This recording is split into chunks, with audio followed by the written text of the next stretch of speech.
नागपूरच्या कोराडी मंदिराच्या गेटचा स्लॅब कोसळला. स्लॅब कोसळून 8 ते 9 जण जखमी झाल्याची माहिती. प्रवेशद्वाराचं काम सुरू असताना हा स्लॅब कोसळलाय. 8 ते 9 जखमींवरती रुग्णालयामध्ये उपचार सुरू आहे. बचाव कार्यासाठी एनडीआरएफची टीम घटनास्थळी दाखल झाली आहे. कोराडी मंदिराजवळ प्रवेशद्वार कोसळून काही जण गंभीर जखमी झालेले आहेत. त्यांच्यावर रुग्णालयामध्ये उपचार सुरू आहे. 8 ते 9 जण जखमी झाल्याची माहिती. इथे कोराडी मंदिराच्या मागे जे महाद्वाराचं बांधकाम चालू होतं तिथे ऑलरेडी एनडीआरएफची टीम आहे.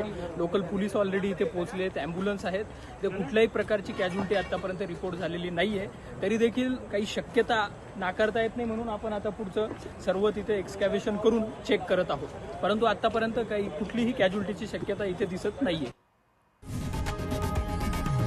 लोकशाही मराठी ऐका, पहा, जागरूक रहा.